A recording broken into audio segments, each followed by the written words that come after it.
Hi all of you, welcome to our learn to pro channel. So numbers మీద strings మీద మనం so many questions we have discussed. Either coding అవ్వచ్చు, interview questions అవ్వచ్చు, రెండు అడగచ్చు. So ఈరోజు మనం ఆమ్స్ట్రాంగ్ నంబర్ అంటే ఏంటో చూద్దాం. ఆమ్స్ట్రాంగ్ నంబర్ అంటే ఫర్ ఎగ్జాంపుల్ ఇప్పుడు 153 ఇచ్చాను అనుకోండి. సో దాన్ని నేను ఎన్ని డిజిట్స్ ఉన్నాయి, 153లో 3 ఉన్నాయి కాబట్టి ఈచ్ అండ్ ఎవ్రీ డిజిట్కి 3 అప్లై చేసి యాడ్ చేస్తే మీకు రిజల్టెంట్ అవుట్పుట్ వచ్చేసి ఆ ఇచ్చిన నంబరే రావాలి. సో అలా వస్తే దాన్ని ఆమ్స్ట్రాంగ్ నంబర్ అంటాం. So see 1 + 125 126 + 27 you will get 153 అంటే ఇచ్చిన ఇన్పుట్టే మీకు అవుట్పుట్గా వస్తుంది. సో దాన్ని మీరు ఆమ్స్ట్రాంగ్ నంబర్ అని అనాలి. సో దానికి మీరు కోడ్ ఎలా రాస్తాం, లాంగ్వేజ్ ఏదైనా అవ్వచ్చు, కోడ్ దానికి ఎలా రాయాలి. సో మీకు థాట్ ఏం రావాలి అని అంటే, సో ఈచ్ అండ్ ఎవ్రీ డిజిట్కి పవర్ అప్లై చేయాలి కాబట్టి మీరు ఆ నంబర్ నుంచి డిజిట్స్ని బయటికి తీసుకురాగలగాలి, నంబర్ 1. అండ్ ఆ లెంత్ ఎంత ఉందో అంటే ఇచ్చిన నంబర్ ఎన్ని నంబర్స్ ఉన్నాయి, ఎన్ని డిజిట్స్ ఉన్నాయని ఆ థాట్ కూడా రావాలి. దెన్ పవర్ చేసిన తర్వాత ఇక్కడ ఎడిషన్ చేస్తున్నాం అంటే సమ్ చేస్తున్నాం. సో ఈచ్ అండ్ ఎవ్రీ రిజల్ట్ని సమ్ చేస్తున్నాం. సో ఈ 3 మీకు మైండ్లో తడితే సింపుల్ అయిపోయింది, క్వశ్చన్ ఏముండదు. సో దాని కోడ్ ఎలా రాస్తాం చూద్దాం. సో ఫస్ట్ ఏం చేయాలి, మనం యాజ్ యూజువల్ నంబర్ తీసుకోవాలి యూజర్ దగ్గర నుంచి. డేటా టైప్ ఇంట్ కాబట్టి ఇంట్ కీవర్డ్ వాడాలి and then input function. So same మనకి ఎన్ని డిజిట్స్ ఉన్నాయో కావాలి కాబట్టి ఆ డిజిట్స్ కూడా ఎన్ని ఉన్నాయని చూసుకోవాలి. సో అది తీసుకోవడానికి నేను లెంత్ ఫంక్షన్ వాడుతున్నాను. వై బికాస్ డిజిట్స్ని ఎలా ఫైండ్ అవుట్ చేయాలి ఒక నంబర్ ఇచ్చినప్పుడు వితౌట్ యూజింగ్ ఎనీ ఫంక్షన్ అని నేను ఆల్రెడీ డిస్కస్ చేశాను, మన ఛానల్లో ఉంది, వెళ్ళి చెక్ చేయండి. సో ఇక్కడ నేను డైరెక్ట్గా ఫంక్షన్ యూజ్ చేసి తీసుకుంటున్నాను, ఎందుకంటే మన మెయిన్ మోటో ఆమ్స్ట్రాంగ్ నంబర్ కాబట్టి. సో మీరు డైరెక్ట్గా లెంత్ ఆఫ్ నంబర్ అని ఇస్తే అది ఇవ్వదు, ఎందుకంటే ఇంటీజర్ డేటా టైప్స్ మీద ఫంక్షన్ వర్క్ అవ్వదు. సో అందుకని నేను ఇక్కడ టైప్ కాస్టింగ్ చేసి అంటే ఆ నంబర్ని స్ట్రింగ్లో కన్వర్ట్ చేసి అప్పుడు లెంత్ ఫైండ్ అవుట్ చేస్తున్నాను ఇక్కడ. అంటే ఎన్ని డిజిట్స్ ఉన్నాయని ఈజీ అవుతుంది అక్కడ. సో డిజిట్ని ఫైండ్ అవుట్ చేశాను. తర్వాత నేను ఆ పవర్ ఈచ్ అండ్ ఎవ్రీ డిజిట్కి కనుగొన్న తర్వాత సమ్ చేయాలి ఇక్కడ. సో ఆ సమ్ వేరియబుల్ కూడా మీరు తీసుకోవాలి. ఓకే, సో దానికి నేను 0 అసైన్ చేస్తున్నాను. Got it. దెన్ ఇప్పుడు మన లాజిక్ రాయాలి. ఏం రాయాలి అంటే ఈచ్ అండ్ ఎవ్రీ డిజిట్ తీసుకోవాలి, దాన్ని పవర్ చేయాలి అండ్ సమ్ చేయాలి. సో దానికి మీరు లూప్ వాడాలి. ఏ లూప్ వాడాలని మళ్ళీ మీకు కన్ఫ్యూజన్ రావచ్చు. ఇక్కడ వైల్ లూప్ వాడాలి, ఎందుకంటే ఇప్పుడు నేను 3 డిజిట్స్ ఇచ్చాను కాబట్టి 3 లూప్స్లో 3 టైమ్స్ మీరు ఇలా అంటే ఈచ్ డిజిట్కి పవర్ అప్లై చేసి యాడ్ చేయొచ్చు. బట్ నేను 5 డిజిట్ నెంబర్ ఇస్తే, యూజర్ 10 డిజిట్ నెంబర్ ఇస్తే సో చెప్పలేం కాబట్టి వైల్ లూప్ వాడాలంటే ఎన్ని ఇటరేషన్స్ ఉంటాయో మీకు తెలియదు కాబట్టి వైల్ లూప్ వాడుకోండి. ఓకే, సో ఆ ఇచ్చిన నెంబర్ అనేది >0 కండిషన్ నేను వాడుతున్నాను. సో ఇప్పుడు నేను ఏం చేయాలి, ఈచ్ అండ్ ఎవ్రీ డిజిట్ని తెచ్చుకోవాలి. సో దీనికి మీరు వీడియో వెళ్ళి చెక్ చేయండి, ఈచ్ అండ్ ఎవ్రీ డిజిట్ని ఎలా తెచ్చుకుంటాం మనం అని. సో మాడ్యులస్ ఆపరేటర్ యూజ్ చేస్తే మనకి లాస్ట్ డిజిట్ వస్తుంది. సో 3 వస్తుంది. ఓకే, సో ఆ డిజిట్ = ఇలా చేస్తే మనకు ఆ లాస్ట్ డిజిట్ వస్తుంది. దెన్ నాకేం కావాలి, ఇప్పుడు నేను ఆ వచ్చిన డిజిట్కి పవర్ అప్లై చేయాలి 3. ఓకే, పవర్ అప్లై చేసి ప్లస్ చేయాలి. సో దానికి నేను ఈ సమ్ వేరియబుల్ని వాడతాను.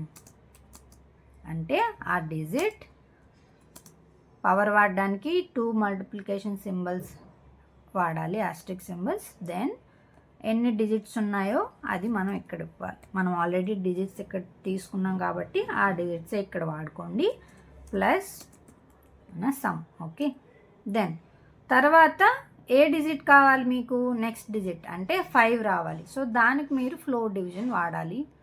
సో ఇవన్నీ నేను ఇన్ డీటెయిల్గా డిజిట్స్ని ఎలా ఫైండ్ అవుట్ చేయాలి, రివర్స్ ఎలా చేయాలి, సమ్ ఎలా చేయాలి ఒక నంబర్లో అని నేను ఆల్రెడీ అక్కడ డిస్కస్ చేశాను, వెళ్ళి చెక్ చేయండి.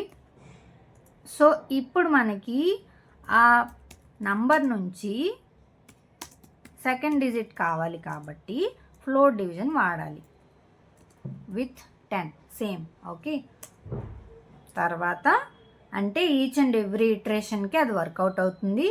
అంటే ఇప్పుడు ఫస్ట్ ఇటరేషన్లో ఏమవుతుందంటే ఆ డీలో ఏం స్టోర్ అవుతుంది, నంబర్ 153 మాడ్యులో డివిజన్ బై 10 అంటే ఇక్కడ 3 వస్తుంది. సో సమ్లో 3 to the power of digits, how many digits we have 3 కాబట్టి 3 power 3 ప్లస్ 0 ఇక్కడ అంటే 27 వస్తుంది ఇక్కడ. సో నెక్స్ట్ డిజిట్ కోసం మనం ఈ ఆపరేషన్ చేస్తున్నాం. అంటే number equals to number floor division 10 అంటే 153 ఫ్లోర్ డివిజన్ 10 చేస్తే 15 వస్తుంది. సో ఆ 15 నుంచి మళ్ళీ అగైన్ 15 గ్రేటర్ దాన్ 0 అయితే ఇక్కడ 15/10 you will get 5 here in place of D. Okay, then ఇక్కడ కూడా 5 into 5 అవుతుంది, అంటే 5 to the power of 3 అవుతుంది. ప్లస్ ఆల్రెడీ సమ్లో ప్రీవియస్గా 27 ఉంది. సో 125 ప్లస్ 27 అవుతుంది, ఇక్కడ 152 వస్తుంది. Then number again 15 equals to 15/10 you will get 1 there. So 1 greater than 0, yes it is correct. So here you will get. Okay, so ఇలాగా each and every ఇటరేషన్లో single digit వస్తుంది, అది iterate అవుతూనే ఉంటుంది. But మనకి ఇక్కడ చూస్తే నంబర్ అనేది ప్రతి స్టెప్లో మారుతూ వస్తుంది. అంటే లాస్ట్ స్టెప్లో ఈ నంబర్ 0 అయిపోతుంది, అంటే 1 ఫ్లోర్ డివిజన్ 10 అవుతుంది. సో 0 వస్తుంది కాబట్టి మీరు ఏం చేస్తారంటే నంబర్ తీసుకున్న తర్వాత ఒక టెంప్ వేరియబుల్ తీసుకోండి, దానికి నంబర్ అసైన్ చేసుకోండి. సో ఆ టెంప్ వేరియబుల్ని ఇక్కడ మీరు వాడుకోండి. ఓకే, అలా ఏం అవసరం లేదంటే డైరెక్ట్గా ఆ టెంప్ వేరియబుల్ని ఇక్కడ కండిషన్లో చెక్ చేసుకోవచ్చు, ఏదైనా చేయొచ్చు. ఓకే, సో ఇప్పుడు మనకి ఏమవ్వాలి, మన నెంబర్ అనేది ఈ సమ్కి ఈక్వల్ అయితే, ఓకే మనం చేసిన సమ్ మన ఇన్పుట్ సేమ్ అయితే మనం అప్పుడు దాన్ని ఆమ్స్ట్రాంగ్ నెంబర్ అని చెప్పచ్చు. Okay, otherwise that's not an Armstrong.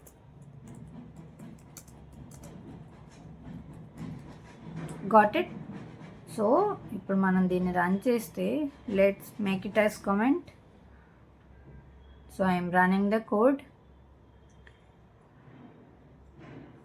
somewhere we have sum equals to number, where okay, see here you have to use the equalize symbol, not assigning. Okay, so I am rerunning the code. So I am giving the 153 as input.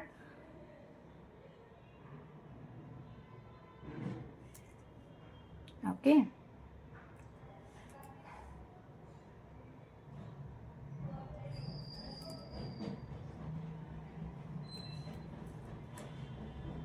Armstrong. Okay, so in this way it will be done. మీకు ఏదైనా confusion అయితే